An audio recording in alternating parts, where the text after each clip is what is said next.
Thanks for joining, everyone. I'm your host, Collin, and I'm joined by Jay. And today we've got a great episode where we're going to be talking about Russian identity.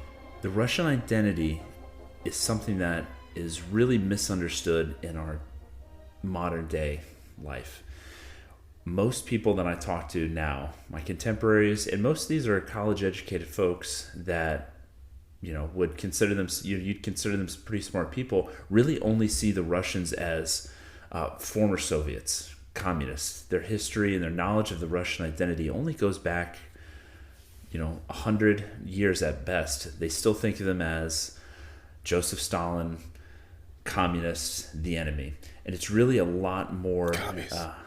the commies, exactly. You think it's this Red Dawn type of thing where they're these communists and they're going to be, it's the Cold War. It's still very, I hate to call it boomers, but it's still boomer-esque.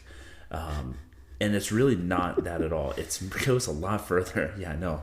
It goes a lot deeper than that. It actually dates back 1,000 years. And if you're going to understand, someone who really we as the United States views as an enemy now, we have to understand who they are and who we're up against. And Vladimir Putin, as a leader, is really tapping into the national identity of Russians in order to legitimize his actions now. We talked about it last week with, Russia viewing Ukraine as, little brother and kind of wayward, a little brother who's gone on the wayward path. And we're going to find out why he believes that. And really, he has a lot of legitimacy in seeing the Ukrainians as wayward brothers, and they have a shared history. And we're going to talk about that today. The Russian identity really begins going back about 1,200 years to the Kievan Rus. And there's a man who is a Varangian by the name of Rurik. And so if you don't know anything about the Varangians, they have a storied history of a warrior people. They were essentially what Varangian was the term the Byzantines used for the Vikings or Swedes. So Rurik was a Varangian, and he invaded Russia, began settling in what is now Novgorod, and established his kingdom there. And his successor, Oleg, eventually moved the Varangians down to Kiev, and that's where the Kievan Rus was founded. And over the next couple hundred years, the Kievan Rus began expanding from the White Sea all the way to the Black Sea, and established not an empire, but definitely a shared common culture and a territory that was pretty large and would encompass most of what we consider Western Russia. So the Kievan Rus we call them the Rurikid dynasty. So, and that lasted all the way really through the Mongol yoke, and we'll get to that in a second. So that Kievan Rus is a shared ancestry between Ukraine, Russia, and what is Belarus. So they all share this common Kievan Rus. Obviously, Belarus and Russia got this name from that. Now, within the Kievan Rus, during this Rurikid dynasty, there was a Vladimir. So he was also later become known as Saint Vladimir, and he was the first one to convert the population. So Christianity had begun to spread amongst the Kievan Rus, but it hadn't become an official language or really sanctioned by the king until Vladimir. And according to the primary chronicle, Vladimir sent emissaries out really to discover a religion and what religion they wanted to convert their people to. And they went to the Muslims, and they eventually didn't like converting to Islam, apparently according to the primary chronicle, because of they wouldn't be able to drink alcohol, and that's not something that Vladimir wanted to do. So yeah, exactly. Can't blame him for that. Yeah, no, exactly. We get, back then, especially back then, you definitely needed, it was a hard life, and they were warrior people. They wanted to drink their alcohol. So he explored the options of Judaism, and even before, it was prior to the Great Schism between East and West, but he had looked into more of a Latin Catholicism and decided against that because it felt kind of plain. And then, as the legend goes, his emissaries went to the Hagia Sophia in Constantinople and were just wowed by the beauty of the service and the architecture. And when they reported back to Vladimir, he was convinced, and they became Orthodox Christians. So this is really important because it establishes a connection to the Byzantine East and really Rome. And that's going to become a recurring theme and something that's very important later on for the Russians. It's important to remember when talking about Russia and the Ukraine that Russia basically derives its cultural identity from the geographical territory now known as Ukraine, right? Like it all began in Kiev. It's not the other way around. It's not like, hey, there was the Moscow and Moscow kind of settled in the lower regions closer to the Baltic. It's the other way around. Well, that's a good point, because a lot of these important cities like Novgorod and Moscow, they were not centers of power yet. They were still just cities. So yes, it's in the name, Kiev and Rus. It's right there. So you're right, and it really is the home of this dynasty and this shared ancestry. So they've converted to Orthodoxy, and then that really brings on obviously the scourge of the Mongols. So the Mongol invasion occurred in the 13th century, mid 13th century, around I think 1220ish, as the Mongols came over the Ural Mountains, swept across the plain. The Mongol yoke is important because they decimated the Russians. Battle after battle, the Russians, or I guess the Rus, and their divided principalities just could not beat the Mongols. And in about 20 years or so, the Mongols had essentially subjugated all of the principalities. Novgorod managed to resist and not be sacked, but by and large, over the next 200 years, each of these principalities were forced to pay tribute to the Mongols. And really, you see throughout this time that there's a lot of, I guess you could say, intrigue, where these principalities, even they're paying tribute and taxes to the Mongols, but they're still fighting amongst themselves and trying to jockey for a high position, essentially as the tax collector for the Mongols. So whoever is going to be the most powerful principality gets to collect the taxes for the Mongols and essentially gets a higher status. So they're really under the foot of the Mongols, and it's this yoke that sits over them as a people for 200 years. Now, that aura of invincibility begins to fade. There's a leader by the name of Dmitri, and he ended up defeating the Mongols twice, actually, I believe. And that defeat, even though he wasn't able to shake the yoke, and honestly, the Mongols were not pushed out for another 100 years or so, he was able to have the Rus at this point be able to look to a central leader and say, we can beat the Mongols. The Mongols are beatable. And really, up until this point, the Mongols had not been beaten by very many people. They had stopped short of invading Western Europe, in Poland and Hungary. And that's, honestly, we can have another podcast about just the Mongol invasion. So that's a really deep topic to get into. Anyway, Dmitri, one of his descendants, Ivan III, Ivan the Great, as he is later known, takes on the first title of Tsar. So that's important because he then in 1480 is able to defeat the Mongols and break the yoke. So he has now broken the yoke of Mongol oppression that the Russians felt, and they all felt this. So when I keep using this term Mongol yoke, it's important to remember that that is a shared experience among the Rus, amongst the Russian people, of this 200 years of oppression and common suffering under the Mongols, where they had to feel this. So yeah, real quick before we talk about the end of the Mongol stuff, I think Gregory Carlton talks about this in his book on Russian identity and how conflict shaped that. The Russians, especially particularly Russian like leaders, have this hey, we are a singular repressed, besieged people, and part of our role in the world is to serve as a liberator for other people.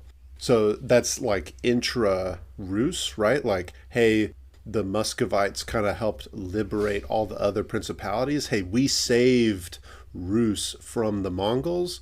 And then even more broad than that, the Mongols came from the east to the west, and they like communicating to other Europeans, hey, we protected y'all from the Mongols, and if it wasn't from us, or if it wasn't for us, the Mongols would have invaded all of Europe, but we fought them back. We fought them in our fields. Our sons and daughters died to protect y'all. So I think in the Mongol invasions, we see the beginnings of this savior complex that does have some historical legitimacy to it.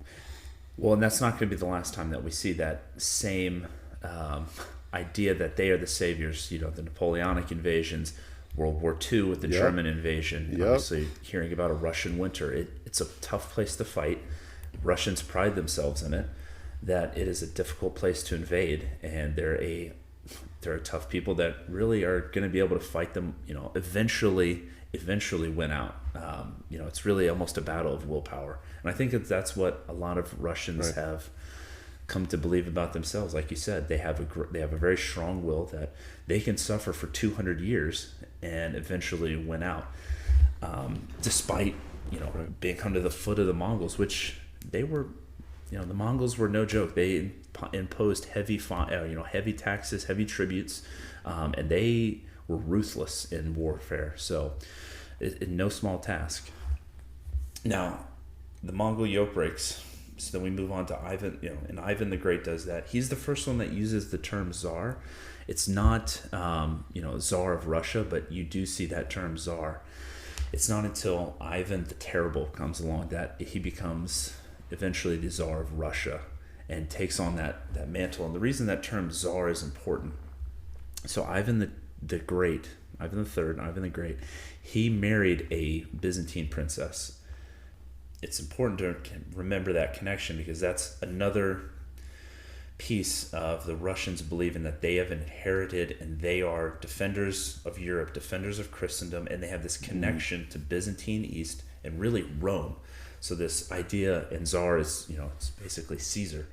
So it's this idea of a third Rome that they're establishing in Moscow. And that idea really starts to take root. But, so Ivan the Great, he marries a Byzantine princess.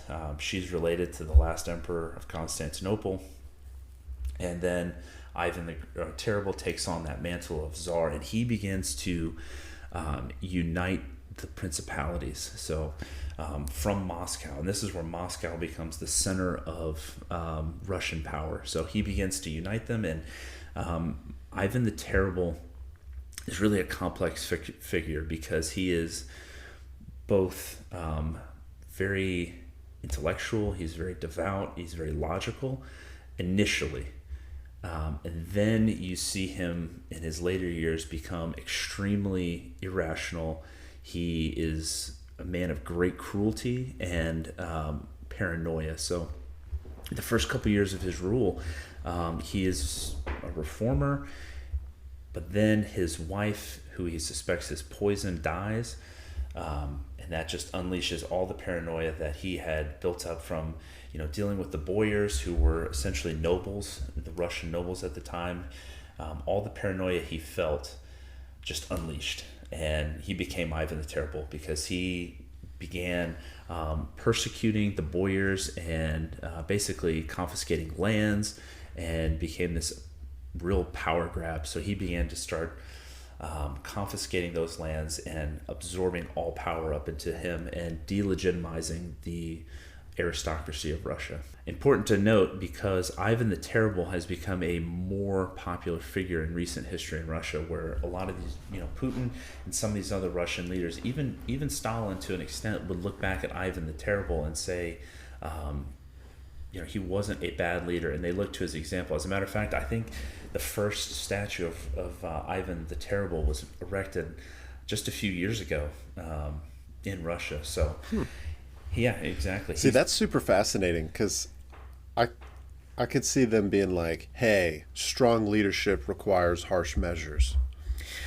I think that's kind of the point I want to make with that is having a dictator, having a ruler who is willing to go to extreme lengths and impose a lot of oppression on his people is not something new for the Russians. They just came out of the Mongol yoke, and now they've got this oppressive leader who is confiscating lands. He's unpredictable. You really don't know what he's going to do. I mean, he literally left. He basically faked an abdication in order to basically stick it to the people and have them beg for him to come back. And they did. So it's almost, people don't know if he was being crazy or it was just a master political stroke, but it worked. Like the 1560s for Russia at this point were pretty tough. They had suffered some losses, invading Poland, or Poland, Lithuania at the time. It was not, it was a tough decade for him. And he basically was like, okay, well, you think I'm bad, I'm going to leave. And left it basically to the boyars. And there was this, basically political vacuum that was wide open. And we've, anytime in history there's a vacuum, something's got to fill it. And, this political vacuum, and for about a year. And then finally they begged him to come back, and he came back, and he was more popular, he was a popular leader again. So he basically got to get away with it. It's pretty fascinating. But my point in all that, the Russian people now at this point, or the Russians, have had 700 years of a common history that they can share with Ukraine, with this Kievan Rus, and it's a shared ancestry. They have this connection, a religious connection to the Ukrainians in Orthodoxy. They have a shared language, Cyrillic, which was basically, there's a linguist named Saint Cyril who was sent out from the Byzantine Empire, and he basically, this is oversimplifying, but made up an alphabet for the Slavs and made Cyrillic. So that's where Cyrillic comes from. It was, so there's a shared language, shared religion, shared connection to Rome that they had, and really this common theme of oppression, repression, and just a tough overall existence. Whether they're under the yoke of the Mongols, they're under the yoke of a dictator. So at this point, Russia now, we're getting into the 16th century, and then they start transitioning with leaders like Peter the Great. He was someone who wanted to modernize Russia. If you look at some of his reforms, he brought in factories. He wanted to build up the army. He basically westernized Russia, and there is an interesting, thought on Peter the Great. And what was the time gap between Peter the Great and Ivan? It was almost 100 years. It was a little over 100 years. So yeah, a little over 100 years. So Peter was born in 1672. And then he became emperor. So he wasn't he was czar initially. In 1682, he became kind of a co-ruler with his older brother, who was more or less incompetent and sickly. And he was czar, and then he took on the mantle of emperor the last couple of years of his life. But so 1682, so it's a little over 100 years. So there's a time gap, but you're talking in 1682, most of Western Europe is, they're coming out of the Renaissance, the Reformation. They're starting to, I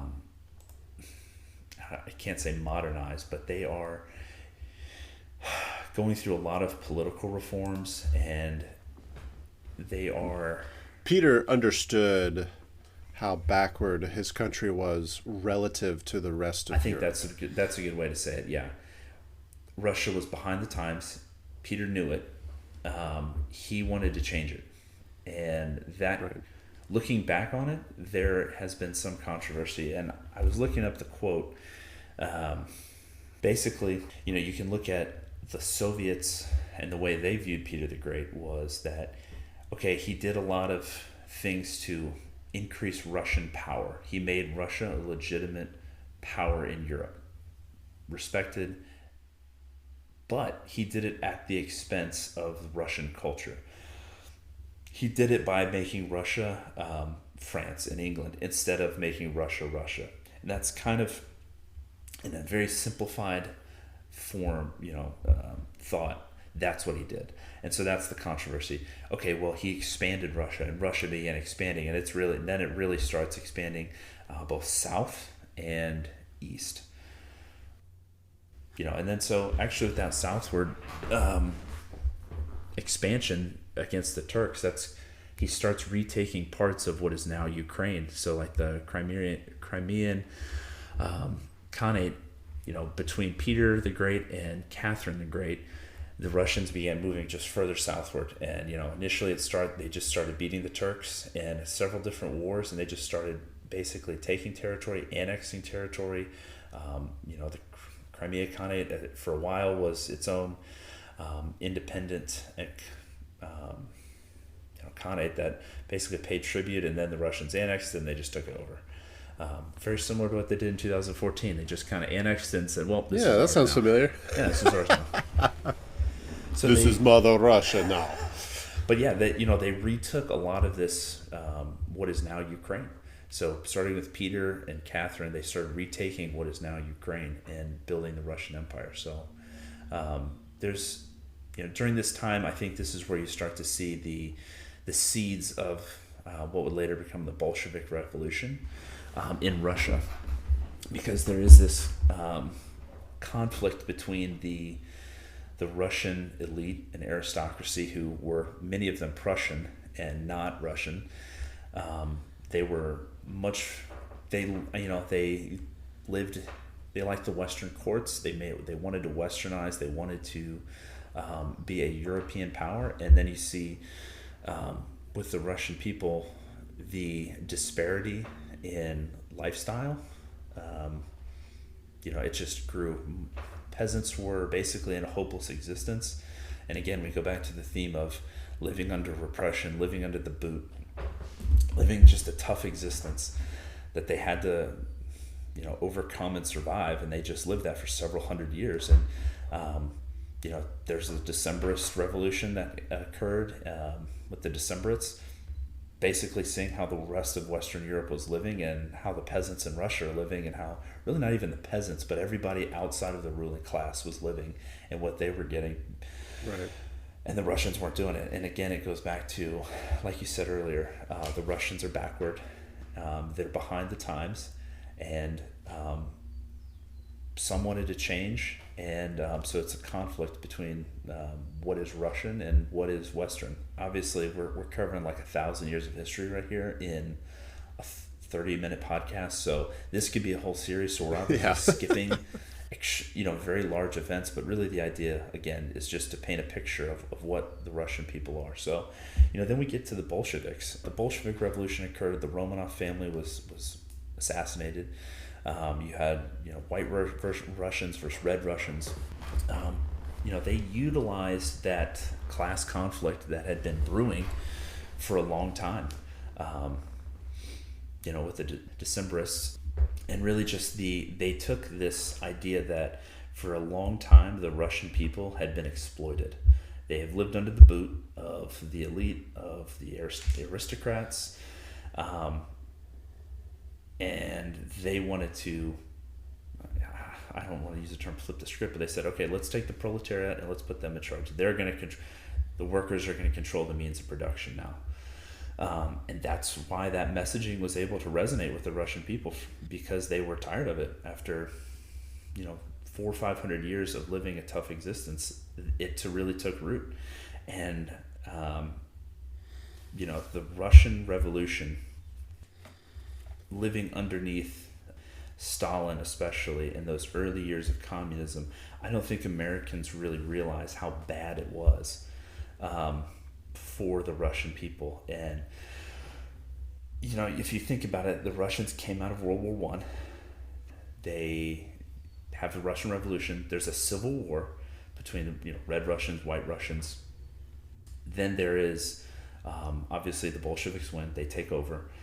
Then with these plans that Stalin has of these 5-year plans, we're going to industrialize. We're going to bring Russia. It's this idea that we're going to bring Russia. We're going to modernize Russia. We're no longer going to be this backwards old country. Again, you see it. A lot of people died, whether it was political. You had political people. You had people who were, the bourgeoisie, who were considered the landowners. You were lucky if you just got your land taken and you weren't sent to a gulag or killed.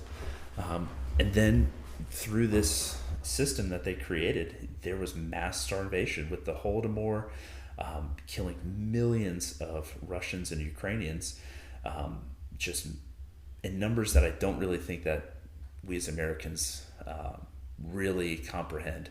And I think there's a quote by Joseph Stalin. What is it? The death of one man is a tragedy. The death of a million men is a statistic. We just look at it like, right. 20 million Russians died between 1920 and 1945. 20 million, and you don't even know. It almost doesn't even register. So then you've got 20 years of this just modernization, quote, industrialization, under the boot of the Soviets, and then you have World War II with the German invasion. And obviously this is pretty famous, and we sort of skipped over this, so I'm gonna go back real quick. Napoleon invaded Russia in that invasion was, everyone knows, disastrous. I think it was a 4-month invasion. He ended up burning Moscow. Well, he got to Moscow and was burned down. It was a disastrous event for Napoleon. At that point, basically unbeatable. He took a huge army, marched into Russia, got stuck in the dead of winter. His army was essentially wiped out by fighting in Russia. And the Russians, rather than fighting direct conflicts with the French and Napoleon, burnt crops. They prevented them from getting supplies. They harassed them. They would pick different French soldiers off, just little skirmishes, and just kept dragging the fight on. Eventually, Napoleon had to leave without having won. Now, fast forward to World War II, the Germans, in Operation Barbarossa, which, little sidebar here, we can probably thank the Greeks too, because the Italians were supposed to take over Greece, but obviously Mussolini was not a very competent leader. Couldn't get Greece under control by himself, had to use the Germans. The Germans came in, and that really delayed Operation Barbarossa even if it was just a couple weeks. That pushed the invasion into, all the Russians had to do at that point was drag it on. Hey, you know what? We're going to throw bodies at the Germans. We'll sacrifice a lot of people, but we're gonna drag this fight on, and we'll lose those people. We don't care. They're either going to be mowed down by our machine guns or the German machine guns, but we're not going to surrender. So then the Germans invade. The Germans kill thousands and thousands of people. They level cities. They get, bring Russia basically to its knees. The Soviet Russia, to its knees. But the Russians are able to withstand that. The Germans can't continue fighting in the Russian winter, take massive casualties, and then the Russians create this massive encircling movement, and eventually cut the Germans off. And it's basically they're racing the Germans back to Berlin, and they're trying to retreat as fast as they possibly can to prevent from being encircled. Most of them don't make it back, and obviously the Russians had a massive part to play in the German defeat of World War II, something that, again, I don't think we really appreciate, because we see movies like Saving Private Ryan, where everything is from, hey, we're going to look at France and the Battle of Britain and our invasion of Germany. But in reality, if the Russians hadn't been fighting the Germans on that second front, the war could have gone very differently. And the Russians lost a lot of people. And going back to what you said, where the Russians have this idea of, we are the ones that, you owe us a lot because we've defended Europe. We have our sons, our daughters, our people have bled and died in order to achieve this victory. That's kind of what they did. And they really absorbed a lot of losses to defeat the Germans. And then they declared war on Japan as well.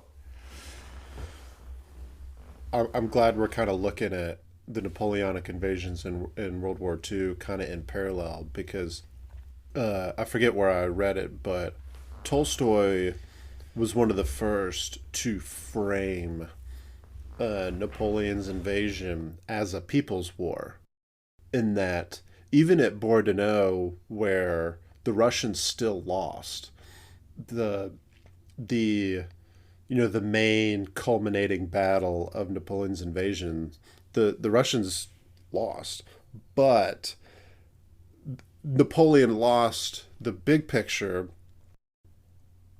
and Tolstoy attributes that to the Russian people, their ability to endure hardship and their ability as a collective whole to repel invaders and to accomplish national objectives. This is absolutely a theme that the Russians appealed to, the Soviets appealed to during World War II, right? Like it was a national people's effort to repel the Russian invaders. And now, today, when Putin is attempting to mobilize his own people against the Ukrainians, he's appealing to these same themes of the Russian people must endure a heavy and difficult burden, but we will ultimately triumph in the end. It's the same theme that we've seen in Russian history for, hundreds of years. Going, like you just said, so going to Putin, even just during Putin's, we'll just basically call it what it is, his reign over the past 22 years, he had a very difficult war in Chechnya, which, actually there's been multiple conflicts in Chechnya between the Chechens and the Russians. And those wars did not go well for the Russians initially. They were very bloody. Obviously, the Russians, when they were fighting them, were very different than the Soviets. They did not have the same kind of power. Right. They were disorganized. They were poor. They absorbed a lot of casualties, but they also inflicted a lot of devastation, and that was something that they were willing to do. And so, I guess to your point about this being a people's effort, when we talk about a Russian identity and who the Russian people are, Putin is, I think, just looking at it now, looking to this identity of a people who have a common ancestry between the Russians and the Ukrainians. So he's like, hey, we're bringing little brother back to heel. He is saying that, okay, Russia, the people of Russia, you are strong, you're tough, we have a will, we have an iron will. We can beat anybody eventually. You're going to have to endure this in order for us to achieve this objective and bring little brother back, because we are one people. We are one. And I think by and large, a lot of Russian people have bought into that and are okay with it. Oh, heck yeah. Yeah. If anything, I think he's almost gaining popularity, and he's, to his credit, he is playing this Russian identity and really taking it as, hey, this Russian people, and making them this, he's making Westerners and NATO, they're the enemy. Okay, we have to defend ourselves. And I think he's doing a pretty good job of framing the information war within his borders, that is. Right. Yeah, I definitely think that's why in polling we have not seen the popular dissent that we were hoping to see with all these economic sanctions, because to the Russians, they're thinking, no, it's supposed to be like this. No, we're supposed to endure, like it's supposed to suck. If it was easy, as a matter of fact, when they seized Crimea in 2014, I think a lot of them were like looking around going, wait, that was it? I thought we were supposed to have 40% in less than 24 casualties. hours. Yeah. Yeah, wait a minute, that was too easy. As a matter of fact, ironically, only one Russian soldier died during the seizure of Crimea, and it was like an accident. I'm not sure if it was friendly fire, I'd have to look that up, but it was like the one dude died, and it wasn't because of a Ukrainian. So, yeah, it's almost like, if you recall, during the Obama administration, the Obama administration was very careful about basically giving ISIS what it wanted. Like, ISIS was mobilizing its own support as the Americans hate us, they're invaders, they're crusaders. and I think Obama gave a speech where he was like, "Hey, we're not going to essentially give them what they want. Like in a sense, they want us to invade. Like they want this kind of thing. In the same way, we expected all these things because that's what economic sanctions are for, right? They are intended to make life bad for the people, Right. although I'm sure a lot of experts would disagree with that. Like we sanction individuals in the government per se, like we're not sanctioning the Russian people writ large. But like when we disconnected all those banks from SWIFT, that like we knew that was going to have an impact on the people. But the irony is like they're looking at each other going, it's supposed to be this way. Yeah, it's just, and I think that's the story we're trying to tell here is for over 1,200 years now, the Russians have endured a lot. They will continue to. A few months of a conflict is nothing. You look at these battles in World War II and the Napoleonic invasion. I mean, as a Russian soldier, you could either be shot by the political officers behind you, or you're shot by the Germans. Well, that was your life. It was okay. Well, I got to move forward. So, right. And then the following 70 years or so in Soviet Russia, it was not an easy life. They did not have the amenities that Americans were used to, and so it's just. They're just reverting back to the mean now. If economic sanctions, like, oh, we were prosperous the past 10 years. Yeah, we'll go back to what we were, whatever. We don't need a McDonald's. Okay, whatever. Yeah. And I think that's the thing. Americans, we need to stop seeing Russians as just either global citizens or something like Americans. They don't believe in a lot of individuality. They don't, we have this they call it the American spirit, where we want to do things on our own. We want to kind of be masters of our own fate. And all of this, that's not really that's not really seen in Russia. It is, read Russian literature. It's depressing. Everyone dies. Everyone dies. Everyone's miserable. Like you look at the Russian arts, and I mean, we kind of laugh about that, but I mean, you look at the Russian arts and literature and all that. It's very depressing. It's dark even by our standards, but for them, they're just it's just another day. It is a collective. It is a people that. We laugh about it, the Russian winter. I mean, we see videos and people laugh about it, how they're sleeping in the snow and drinking vodka. It's like, well, they've been doing that for over 1,000 years. I mean, it's nothing new. So, and it's funny, Winston Churchill, he had a good quote, Russia's a riddle wrapped in a mystery inside an enigma. I think that kind of encapsulates our understanding of what it is that they do as a people. It's just so foreign to us. It's always been backwards. It's always been different. So hopefully we can change that a little bit here. Yeah. All right, everybody. Thanks for joining in. Collin, thank you for educating us on the big picture history of Russia. I know that was hard talking about, 1,000+ years of history and 30 minutes one to do small it. podcast. So, right. Apologies.